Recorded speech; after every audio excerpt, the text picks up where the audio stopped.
नमस्कार, स्वागत है आपका एकलव्य अकादमी टूंडला में। आज हम आपके लिए भारत के भौतिक प्रदेशों में अगली सीरीज लेकर आए हैं, प्रायद्वीपीय पठार। तो मोस्ट इंपोर्टेंट टॉपिक होने वाला है ये प्रायद्वीपीय पठार आपके लिए। और इससे पहले हिमालय ग्लेशियर और जो हिमनद पर्वत, ये हम आपके लिए वीडियो डाल चुके हैं। तो जिन लोगों ने वो वीडियो नहीं देखी है अब तक, तो आप वहां से अपने नोट्स बना सकते हो और अपनी तैयारी को बेहतर बना सकते हो। अब इसी श्रृंखला में, इसी सीरीज में हमारा आज का जो टॉपिक रहने वाला है वो है भारत के प्रायद्वीपीय पठार। तो भारत का जो प्रायद्वीपीय पठार है उसके बारे में आज हम चर्चा करते हैं। तो देखिए, जैसा कि ये भारत का प्रायद्वीपीय पठार है, तो कोई भी भौगोलिक आकृति हुई, उस आकृति का सबसे पहले निर्माण की बात आती है कि वो निर्माण कैसे हुआ होगा। तो इस प्रायद्वीपीय पठार का सबसे पहले हम समझेंगे निर्माण। प्रायद्वीपीय पठार का सबसे पहले निर्माण समझेंगे कि निर्माण कैसे हुआ। तो आप जानते हो कि ये इसका जो निर्माण है वो गोंडवाना लैंड से हुआ है। किससे हुआ है? गोंडवाना लैंड। तो गोंडवाना लैंड से इस प्रायद्वीपीय पठार का निर्माण हुआ है। अब ये निर्माण कैसे हुआ है? तो जो अफ्रीका महाद्वीप और मेडागास्कर जो जुड़े हुए थे, उनसे भारत अलग हुआ है। और जो अफ्रीका महाद्वीप और मेडागास्कर जो था वो गोंडवाना लैंड का भाग था। तो जो गोंडवाना लैंड है उसी से, मतलब उसी द्वारा निर्मित जो अफ्रीका महाद्वीप, उसी से टूटकर भारत का प्रायद्वीप अलग हुआ। और जब भारत का प्रायद्वीप अलग हुआ, इसलिए इस प्रायद्वीपीय पठार का निर्माण हमारा गोंडवाना लैंड से हुआ है। कैसे हुआ है? गोंडवाना लैंड से हुआ है।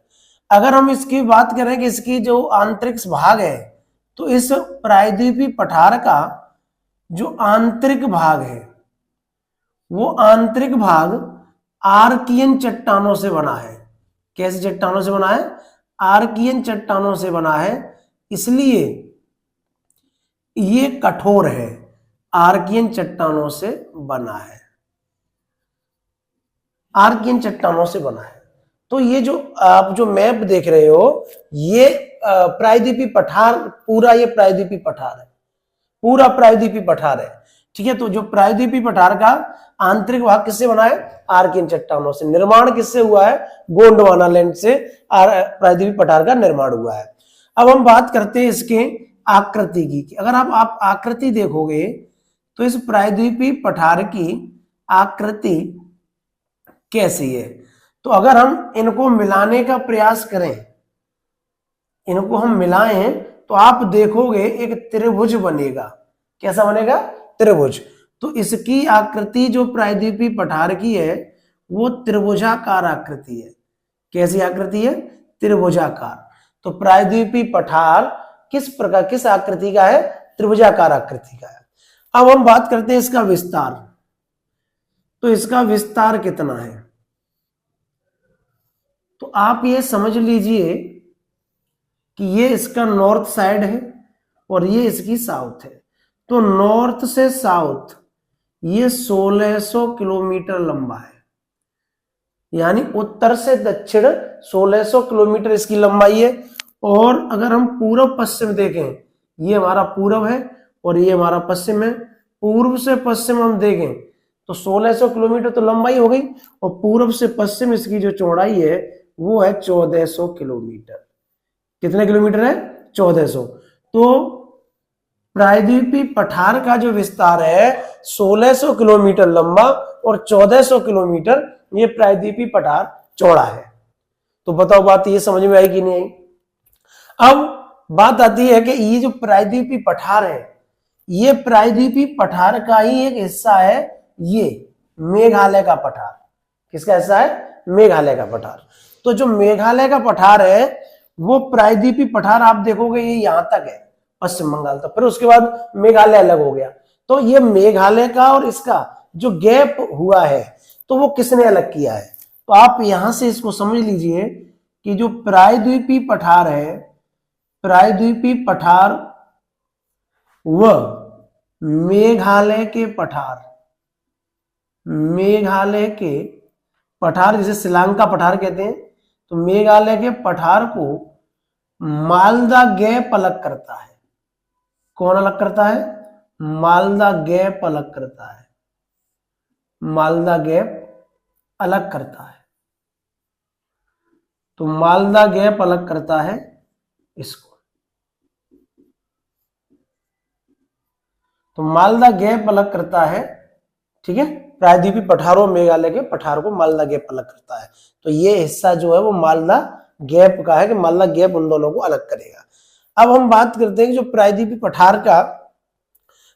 पठार के बारे में कि इनके जो भाग है वो कौन कौन से भाग है। और अगर हम और इसकी विशेषता देखें प्रायद्वीपीय पठार की, तो यहाँ पे जो घाटियां हैं, जो पर्वत है, वो लंबे जो पर्वत है, घाटियां हैं, पहाड़ियां हैं, वो पहाड़ियां यहाँ पर गोलाकार आकृति में पाई जाती हैं। चौड़ी पहाड़ियां और गोलाकार। तो चौड़ी और गोलाकार पहाड़ियां इसमें पाई जाती है। चौड़ी व गोलाकार, चौड़ी व गोलाकार, ठीक है। तो ये इसमें हिस्सा है, इसकी विशेषता है प्रायद्वीपीय पठार की। अगर इसकी आप देखो, अगर आपसे ये प्रश्न पूछा जाए कि हिमालय, तो अगर हिमालय के जो मतलब हिमालय के भाग हैं और हमारे जो मैदान है, उत्तर प्रदेश क्षेत्र है, मैदान है, पठार है, इन सब में जितने भी भारत के भौतिक प्रदेश हैं, उन भौतिक प्रदेशों में सबसे पुराना भाग कौन सा है? तो सबसे पुराना भाग जो सबसे पहले बना है, तो आप ये समझ लीजिए कि जो प्रायद्वीपीय पठार है ये भौतिक प्रदेशों में सबसे प्राचीन है। तो भौतिक प्रदेशों में सबसे प्राचीन, तो सबसे प्राचीन भाग है। तो भौतिक प्रदेशों में सबसे प्राचीन भाग है ये, ठीक है। और इसका एरिया भी सबसे ज्यादा है, पूरे का क्या है? एरिया भी ज्यादा है।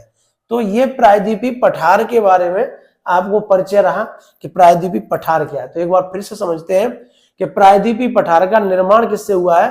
गोंडवाना चट्टान से, गोंडवाना लैंड से विस्तार हुआ है। और आप ये जानते हो कि मतलब जो विस्तार हुआ है वो अफ्रीका महाद्वीप से टूट कर अलग हुआ है। ये अफ्रीका महाद्वीप से टूट कर अलग हुआ है, तो ये इसका निर्माण हुआ है। अगर इसका आंतरिक भाग देखें हम पठार का, तो आंतरिक भाग हमारा आर्कियन चट्टानों से बना हुआ है, जो ठोस चट्टानें होती हैं, इसलिए इसका भाग ठोस, आंतरिक भाग ठोस है। आकृति त्रिभुजाकार है। विस्तार इसका 1600 किलोमीटर से 1400 किलोमीटर है, यानी 1600 किलोमीटर लंबाई और 1400 किलोमीटर चौड़ाई है। प्रायद्वीपीय पठार अगर मेघालय, ये वैसे तो जो मेघालय पठार है ये प्रायद्वीपीय ही पठार का हिस्सा है। प्रश्न आएगा गारो खासी जयंतियां किसका हिस्सा है? तो हिमालय का हिस्सा नहीं है। गारो खासी जयंतियां किसका हिस्सा है? प्रायद्वीपीय पठार का हिस्सा है। किसका है? और मेघालय के पठार को और प्रायद्वीपीय पठार को, इनको अलग कौन करेगा? तो इनको अलग करता है मालदा गैप। कौन अलग करता है? मालदा गैप, ठीक। अब इसी में हम देखेंगे कि ये जो रचना है प्रायद्वीपीय पठार की, वो हमारे भारत के भौतिक प्रदेशों में सबसे प्राचीन रचना है, यानी सबसे पहले अगर कोई भाग बना तो वो ये प्रायद्वीपीय पठार बना, ठीक। तो अब आपका ये, आप एक बार स्क्रीनशॉट ले लो, फिर हम आपके इसके पार्ट समझाते हैं।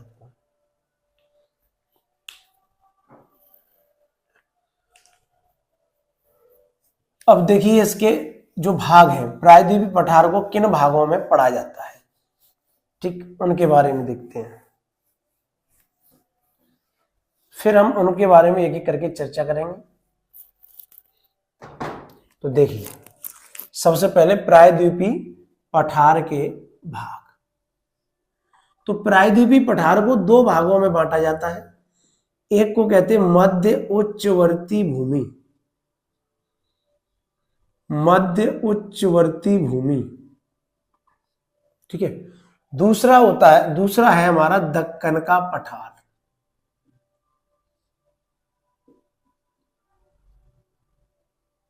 दक्कन का पठार।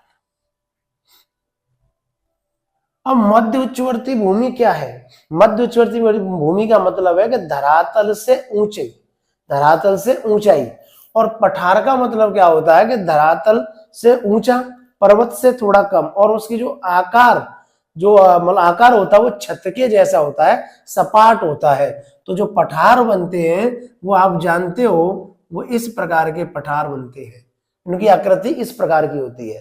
ठीक है, तो ये विश्व भूगोल जब आपको पढ़ाएंगे तो पठार कैसे बने, पर्वत कैसे बने, उनके बारे में हम बात करेंगे विश्व भूगोल में। अब मध्य उच्चवर्ती में कौन कौन से भाग होते हैं? अब जो मध्य उच्चवर्ती है और जो दक्कन है, अब इनका डिवाइडेशन कैसे होता है, कि कैसे कहा जाता है कि इससे ऊपर की भूमि मध्य उच्चवर्ती है और कैसे कहा जाता है कि इससे निम्न भूमि दक्कन का पठार है।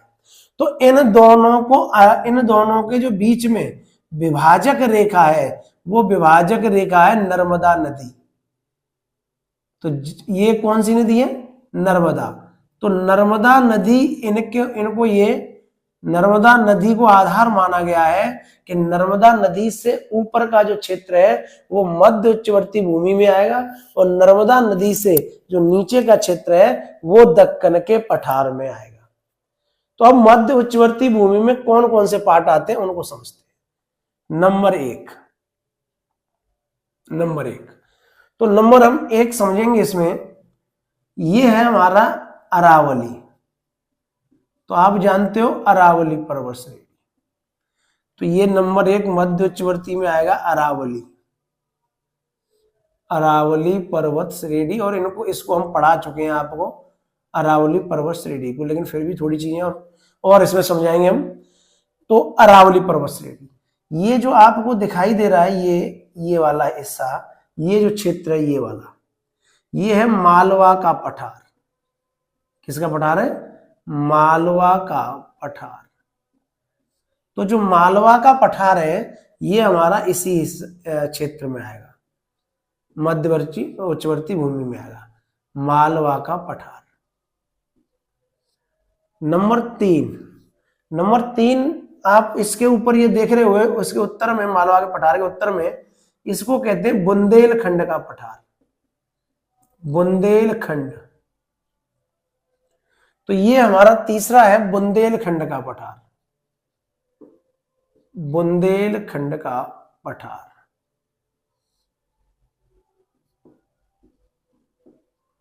बुंदेलखंड का पठार। नंबर 4, अब इसी बुंदेलखंड के पूर्व में देख रहे हुए ये पठार, ये पठार है बघेलखंड का पठार, बघेलखंड का पठार। तो ये बघेलखंड का पठार है, बघेलखंड का पठार।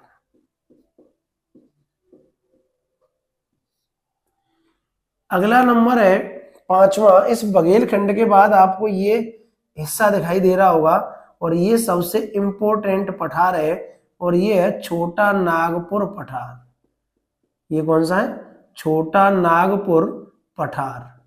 तो ये छोटा नागपुर पठार है, और ये आप जानते हो कि सबसे इंपॉर्टेंट अगर पार्ट है इसमें प्रायद्वीपीय पठार में तो यही है, छोटा नागपुर पठार, छोटा नागपुर पठार। इसके बाद आपको ये अभी हमने क्षेत्र बताया था, ये जो हिस्सा बताया था, ये है शिलांग का पठार, मेघालय का पठार, मेघालय का पठार, मेघालय का पठार। तो ये जो क्षेत्र है इसमें आप 6वां नंबर लिखो, मेघालय का पठार। तो ये सभी मध्यवर्ती उच्च भूमि में आते हैं। इनके बारे में हम एक एक करके भी चर्चा करेंगे, अरावली को समझेंगे, मालवा को समझेंगे। अब नंबर आता है दक्कन का पठार, कि दक्कन में कौन कौन से क्षेत्र आते हैं। तो आप तो यहीं पे लिख लेना, इसी के नीचे जब लिखोगे तो इसी दक्कन के नीचे हम इधर लिख देते हैं दक्कन का पठार। तो जो दक्कन का पठार है उसे समझते हैं, उसके अंतर्गत क्या आता है। अगर भारत के भौतिक प्रदेश से प्रश्न पूछा जाता है और इससे यह पूछा जाता है कि प्रायद्वीपीय पठार में ही उसका सबसे बड़ा हिस्सा बताओ, तो प्रायद्वीपीय पठार में सबसे बड़ा हिस्सा जो है वो हमारा दक्कन का पठार है। किसका कौन सा हिस्सा है? दक्कन का पठार। अब दक्कन के पठार में क्या क्या शामिल है उसको देखेंगे। तो ये जो है इसे कहते हैं महाराष्ट्र का पठार, महाराष्ट्र का पठार, महाराष्ट्र का पठार। ये वाला हिस्सा है, ये है कर्नाटक का पठार, और इसी को कहते हैं मैसूर का पठार। कर्नाटक पठार, मैसूर का पठार, मैसूर का पठार। तो आप ये समझो कि कर्नाटक का जो दक्कन का जो पठार है उसमें पहला नंबर किसका है? महाराष्ट्र का पठार। पहला नंबर महाराष्ट्र का पठार। सेकंड नंबर है आपका कर्नाटक का पठार, कर्नाटक का पठार या मैसूर का पठार। अब आप इसको देखिए, कर्नाटक का, मैसूर का, ये है तेलंगाना का पठार। ये किसका है? नंबर 3, तेलंगाना का पठार, तेलंगाना का पठार। और इसी बीच में मालवा और इसके बीच में एक श्रेणी आती है, उसका नाम है सतपुड़ा पर्वत। और ये हम आपको पहले पढ़ा चुके हैं सतपुड़ा पर्वत, तो इसको दोबारा पढ़ाने की कोई ज्यादा आवश्यकता नहीं। तो सतपुड़ा पर्वत, ठीक है, ये भी इसी दक्कन पठार का हिस्सा है। इसके बाद नंबर 5, यहां पे ये है दंडकारण्य का पठार। तो ये जो है ये तेलंगाना का पठार है, तेलंगाना का पठार। और ये हिस्सा है दंडकारण्य का पठार, दंडकारण्य का पठार।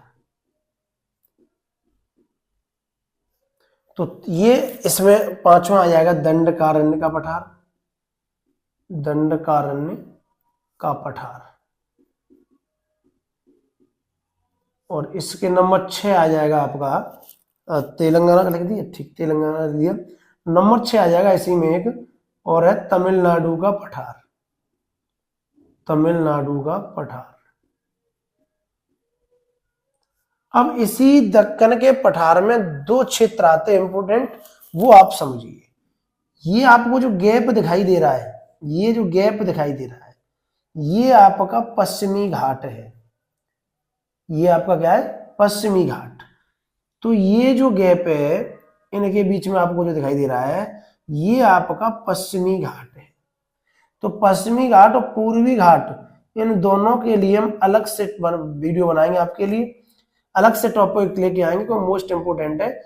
तो पश्चिमी घाट, और ये पश्चिमी घाट है यहां से, और आपको ये जो एरिया दिखाई दे रहा है ये वाला ऐसे, ये आप देखो, ये आपका पूर्वी घाट है, ये आपका पूर्वी घाट है,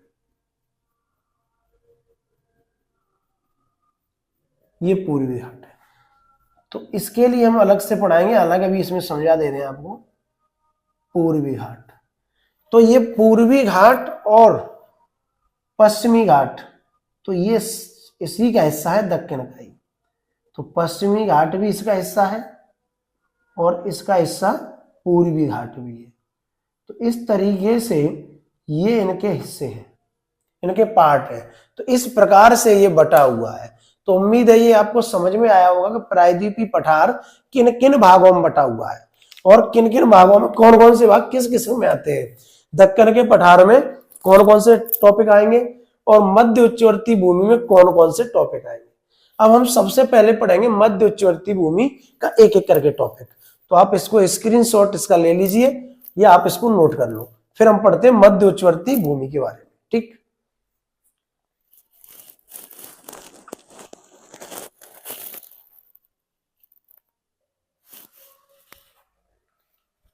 तो देखिए आपने स्क्रीनशॉट ले लिया होगा।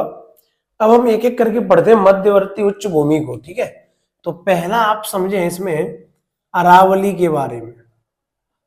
तो जो अरावली पर्वत श्रेणी है, अरावली पर्वत श्रेणी, तो जो अरावली पर्वत श्रेणी है ये एक अवशिष्ट पर्वत का उदाहरण है। कैसा उदाहरण है? अवशिष्ट पर्वत का उदाहरण है, और इसके बारे में हम चर्चा पर्वत वाली वीडियो में कर चुके हैं। अवशिष्ट पर्वत है, इसका जो सर्वोच्च शिखर है, अरावली पर्वत श्रेणी का जो सर्वोच्च शिखर है वो आप लोग जानते हो कि इसका सर्वोच्च शिखर गुरु शिखर है, ये हम बता चुके हैं। गुरु शिखर, ये पिछली वीडियो में जिन्होंने नहीं देखी है वो देख लेना, पर्वत और पहाड़ियों की वीडियो है। तो सर्वोच्च शिखर गुरु शिखर है। तो अरावली पर्वत श्रेणी के बारे में हम बात करते हैं कि जो मध्यवर्ती उच्च भूमि के अंतर्गत आती है। इसी में अगर और पहाड़ियों को देखें तो इसी अरावली पर्वत श्रेणी की कुछ पहाड़ियां और हैं, जैसे जारगा की पहाड़ियां, जारगा की पहाड़ियां, दूसरे नंबर पर मारवाड़ की पहाड़ियां, और तीसरी पहाड़ी है हर्षनाथ की पहाड़ियां। ये उदयपुर राजस्थान के पास में है। तो हर्षनाथ की पहाड़ियां, तो ये जो पहाड़ियां हैं, जारगा की पहाड़ियां, मारवाड़ की पहाड़ियां, हर्षनाथ की पहाड़ियां, ये तीनों ही अरावली श्रेणी के भाग हैं और तीनों ही आपके राजस्थान में है। तीनों ही कहां है? राजस्थान में। राजस्थान में इसी अरावली श्रेणी से नदियां निकलती हैं। तो इस अरावली श्रेणी से आप जानते हो कि जब इसके बाद हम नदियों का टॉपिक लेके आएंगे तो उसमें तो हम समझाएंगे ही, लेकिन यहां भी हम आपको समझा रहे हैं कि जो माही नदी और लूनी नदी है वो अरावली पर्वत श्रेणी से निकलती है। तो माही नदी, लूनी नदी, ये जब नदियां निकलेंगी तो ये नदियां मैदान बनाती हैं। क्या बनाती हैं? मैदान बनाती हैं। तो जैसे इन नदियों के द्वारा जो मैदान बनते हैं उन मैदानों को समझते हैं। एक मैदान बनता है आपका माही मैदान, और एक बनता है 56 मैदान। क्या बनता है? तो 56 मैदान अरावली श्रेणी से जो नदी निकलती है, ये नदियां इसको 56 मैदान का निर्माण करती हैं। नदियां किसका निर्माण करती हैं? 56 मैदान का निर्माण करती हैं। इसके बाद बनता है आपका बनास मैदान। कौन सा बनता है? बनास मैदान। तो ये बनास नदी है, वो नदी बनाती है बनास मैदान, ये बनास मैदान बनाती है। इसके बाद जो बनास मैदान के बाद एक मैदान और है जो अरावली पर्वत श्रेणियों से निकलती हुई नदियां बनाती हैं, और मध्य उच्चवर्ती भूमि का भाग है। तो मध्य उच्चवर्ती भूमि का भाग कौन सा है? 56 मैदान, बनास मैदान और माही मैदान, जो कि ये अरावली पर्वत श्रेणियां जो राजस्थान में है, इनसे निकलने वाली नदियां इन मैदानों का निर्माण करती हैं। ठीक, बनास नदी, माही नदी, ये नदियां मैदान बनाती हैं। तो ये भी हमारा मध्य उच्चवर्ती भूमि का भाग है। किसका भाग है? मध्य उच्चवर्ती भूमि का भाग है। तो आप इसका पहले आप इतना नोट कर लो, फिर हम मालवा को समझाते हैं।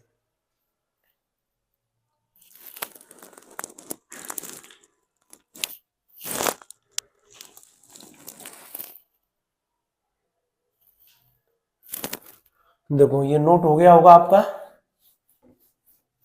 अब इससे आगे देखिए नंबर 2। अब इसमें नंबर 2 है मालवा का पठार। नंबर 2 मालवा का पठार। मालवा का अगर पठार का विस्तार देखा जाए तो इसकी लंबाई है, मालवा के पठार की लंबाई है 530 किलोमीटर, और इसकी जो चौड़ाई है, लंबाई 530 और चौड़ाई जो है वो है 390 किलोमीटर। तो ये मालवा पठार का लंबाई चौड़ाई है। यही मालवा पठार का जो अधिकांशतः भाग है वो एमपी प्रदेश में है, मध्य प्रदेश में है। तो किसमें? मध्य प्रदेश में। तो सबसे इसका जो ज्यादा भाग है वो एमपी में है, मालवा के पठार का भाग, मालवा का पठार। ये मालवा का जो पठार है ये 2 पर्वत श्रेणियों के बीच में है। एक तो अरावली तथा विंध्याचल, अरावली तथा विंध्याचल पर्वत श्रेणियों के बीच। तो मालवा का जो पठार है वो किन किन के बीच में है? अरावली तथा विंध्याचल पर्वतों के बीच में है। ठीक, ये इसका अधिकांशतः हिस्सा कहां पे है? अधिकांशतः हिस्सा एमपी में है। अब हम बात करते हैं कि जो मालवा पठार है, मालवा का जो पठार है, तो मालवा के पठार पर या पठार में सबसे ज्यादा चंबल के बीहड़ मिलते हैं। तो चंबल के बीहड़ किस पठार में है? तो चंबल के बीहड़ मालवा के पठार में है और ये सबसे ज्यादा अपर्दित क्षेत्र है। इसी में सबसे ज्यादा अपर्दित क्षेत्र है। अवनालिका जिसे कहते हैं, चंबल की जब नदियां, चंबल नदी ने जो अवनालिकाएं बना दी हैं, जो नालियां बना दी काट काट के मिट्टी को, तो सबसे ज्यादा अवनालिका तो अपर्दित क्षेत्र है। तो इसी में ये सबसे ज्यादा अपर्दित क्षेत्र है। इसी में अवनालिका, अवनालिका कहते हैं चंबल के द्वारा बनाए गए गहरे गड्ढे, गहरे मतलब खाइयां, तो उनको अवनालिका कहते हैं। तो मालवा के पठार में अवनालिका पाई जाती है, जो चंबल नदी बना, जिसने चंबल नदी ने इसको बनाया, तो अवनालिका पाई जाती है। तो ये मालवा के पठार का है। और मालवा का पठार में जो अगर खेती की बात हम करें तो यहाँ ज्यादातर काली मिट्टी और लाल मिट्टी वगैरह का मिश्रण ही है। तो काली मिट्टी पाई जाती है जो कि कपास वगैरह के लिए इंपॉर्टेंट है।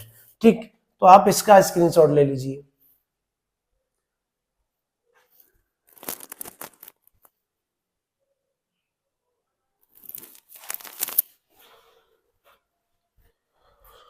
अब देखिए उसमें कुछ और चीजें हम समझते हैं कि बुंदेलखंड का पठार तथा बघेलखंड का पठार।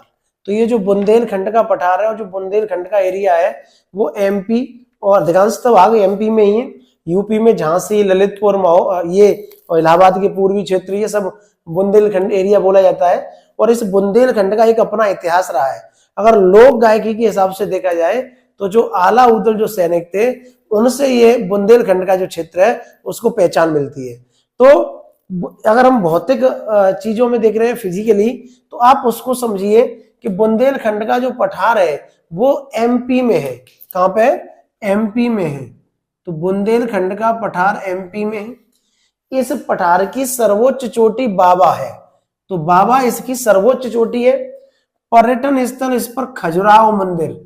तो आप जानते हो कि जो चंदेल वंश के शासकों ने मंदिर बनवाए थे, खजुराहो मंदिर, ठीक है। तो ये खजुराहो मंदिर इसी बुंदेलखंड पठार पर बने हुए हैं। बुंदेलखंड पठार के ही हिस्से पर खजुराहो मंदिर है। ओरछा का मतलब किला है, जो आपने ओरछा सुना होगा एमपी में। तो ये सब बुंदेलखंड पठार के ही मतलब बुंदेलखंड पठार पे ही बने हैं। अगर हम नदियों की बात करें तो यमुना और सोन नदियों का जो जल विभाजक, यानी यमुना और सोन नदी के जल को जो अलग करता है, यानी बीच में आ जाता है, वो बुंदेलखंड पठार है। तो बुंदेलखंड पठार के पश्चिम में यमुना बहती है और इसके पूर्व में सोन नदी बहती है। तो यमुना तथा सोन नदियों का जल विभाजक कौन है? तो वो है बुंदेलखंड का पठार। अब इसमें देखो कि एमपी में कितने परसेंट एरिया फैला है?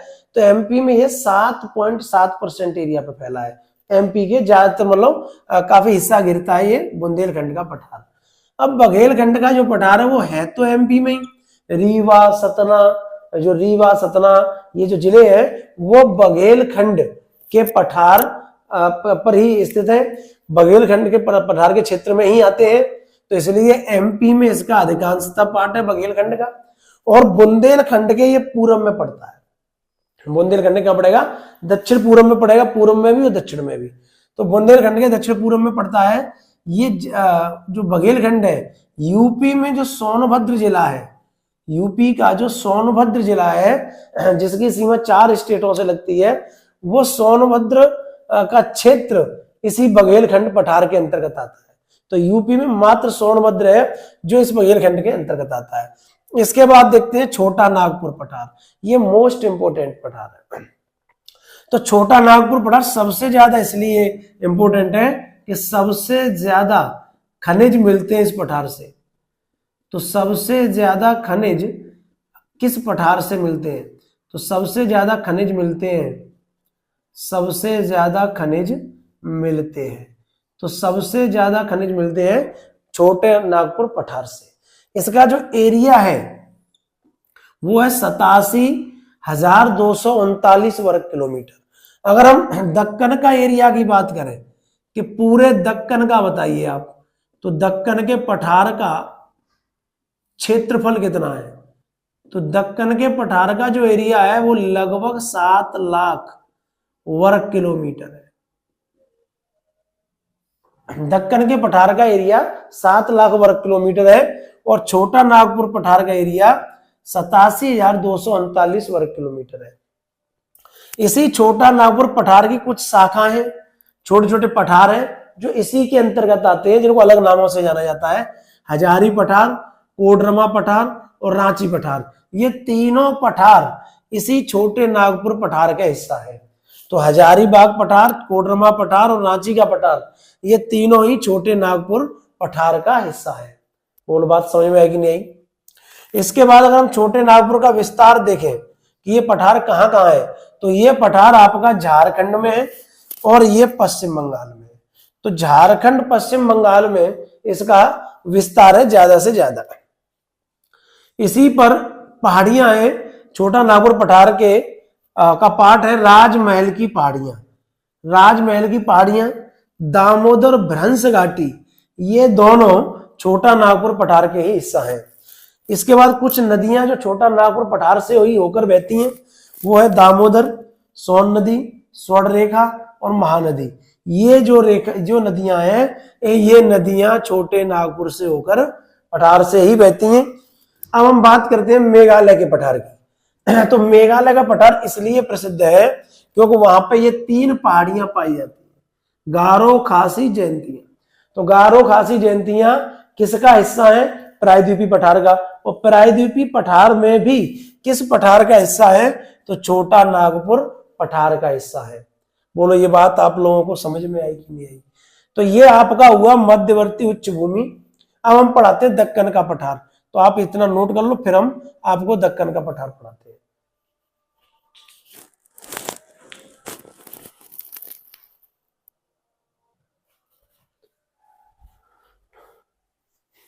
अब देखिए दक्कन के पठार के बाद, दक्कन के पठार में हम आपको पढ़ाते हैं महाराष्ट्र का पठार। तो ये जो एरिया है वो महाराष्ट्र का एरिया है। तो महाराष्ट्र, गुजरात, एमपी में जब आप इधर क्षेत्र में कभी जैसे अभी घूमने गए तो आप वहां पर देखोगे तो वहां काली मिट्टी पाई जाती है। और जो काली मिट्टी है, वो काली मिट्टी पाए जाने का कारण ही यही है कि वहां ये जो सब है वो ज्वालामुखी के फटने से, लावा के जमा होने से बना था। तो वो धीरे धीरे जब उसका अपरदन हुआ तो वो काली मिट्टी बनी। तो ये जो महाराष्ट्र का पठार है, ये कपास के उत्पादन के लिए प्रसिद्ध है। यहाँ कपास का उत्पादन ज्यादा होता है। ठीक है। अब महाराष्ट्र के पठार के अंतर्गत जब हमने पर्वत पढ़ाए थे आपको, तो उसी आपको पर्वतों के बारे में समझाते हैं कि जो इसी पठार के अंतर्गत आते हैं। तो महाराष्ट्र के पठार के अंतर्गत कौन कौन सी पहाड़ियां हैं? तो देखो, एक तो अजंता की पहाड़ी है, सतमाला पहाड़ी है, हरिश्चंद्र श्रेणी है। तो अजंता पहाड़ी किसका हिस्सा है? तो अजंता पहाड़ी किसका हिस्सा? महाराष्ट्र के पठार का। बालाघाट पठार और गोदावरी घाटी, गोदावरी घाटी। तो अजंता की पहाड़ियां, सतमाला पहाड़ी, हरिश्चंद्र, गोदावरी घाटी और बालाघाटी, ये सभी आपका महाराष्ट्र के पठार का हिस्सा है। किसका हिस्सा है? महाराष्ट्र के पठार का हिस्सा है। इसके बाद आता है दंडकारण्य पठार। तो जो दंडकारण्य पठार है, ये आप देख रहे होंगे, ये जो दंडकारण्य पठार है, इसका विस्तार उड़ीसा, छत्तीसगढ़ और आंध्र प्रदेश, उड़ीसा, छत्तीसगढ़ और आंध्र प्रदेश, 3 क्षेत्रों में इसका विस्तार है। उड़ीसा, छत्तीसगढ़ और आंध्र प्रदेश में। अब दंडकारण्य पठार का कौन कौन हिस्सा है? तो वो देखेंगे। कालाहांडी पठार, कालाहांडी पठार, इस जो कालाहांडी पठार है, ये दंडकारण्य पठार का ही हिस्सा है। किसका हिस्सा है? दंडकारण्य पठार का ही हिस्सा है। कांकेर मैदान, ये जो कांकेर मैदान है, ये भी दंडकारण्य पठार के अंतर्गत आता है। और मलकानगिरी पठार, तो मलकानगिरी पठार भी दंडकारण्य पठार का हिस्सा है। तो ये सभी दंडकारण्य पठार के हिस्सा है। प्रश्न पूछा जाए कांकेर मैदान किससे संबंधित है? तो कांकेर मैदान दंडकारण्य पठार से संबंधित है। बोलो बात समझ में आई? इसके बाद देखते हैं तेलंगाना का पठार। तो तेलंगाना का पठार, इससे प्रश्न आया था इसलिए हमने आपको अलग से ये लिखा है। ये क्वेश्चन पूछा गया था पीसीएस में कि तेलंगाना का पठार, ये पूछा गया था कि हैदराबाद जो सिकंदराबाद है तो तेलंगाना का पठार इनमें से कौन इस पर स्थित नहीं है। तो हैदराबाद और सिकंदराबाद ये तेलंगाना के पठार पर स्थित है, यानी तेलंगाना का जो पठार है उस पर हैदराबाद और सिकंदराबाद बसे हुए हैं। ठीक है, तो आपको ये तीन ये समझ लीजिए, आप स्क्रीनशॉट ले लो आप पहले इसका, फिर इसके बचे वो पाठ कराते हैं।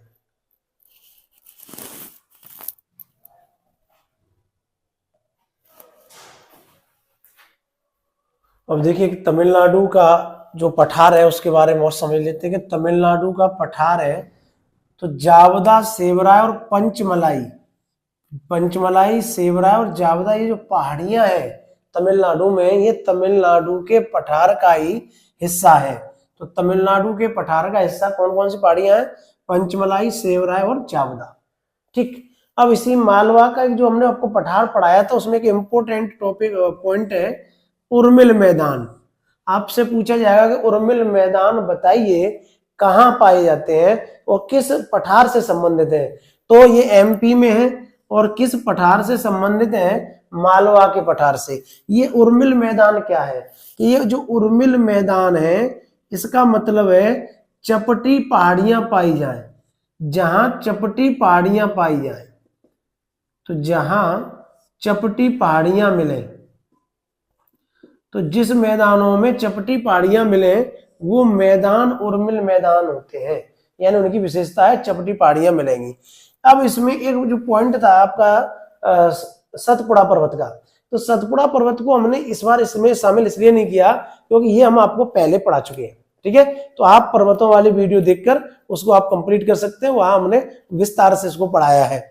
अब हम बात करते हैं कि आगे इसमें जो दक्कन का पठार है उस दक्कन के पठार में दो क्षेत्र है, एक पश्चिमी घाट और एक पूर्वी घाट। और पश्चिमी घाट पूर्वी घाट मोस्ट इंपोर्टेंट टॉपिक है ये ज्योग्राफी में, तो इसलिए इनके लिए हम अगले ही वीडियो बनाएंगे आपके लिए। अगला जो हमारा टॉपिक होगा वो हम लेके आएंगे पश्चिमी घाट और पूर्वी घाट। ठीक है, उम्मीद करते हैं आप लोगों को पसंद आएगी वीडियो और आपकी जो तैयारी में वो आपकी मदद करेगी। तो आप इसका एक बार नोट्स बना लें या स्क्रीनशॉट ले लें। ठीक है, तो आप इसको स्क्रीनशॉट ले लो। नमस्कार।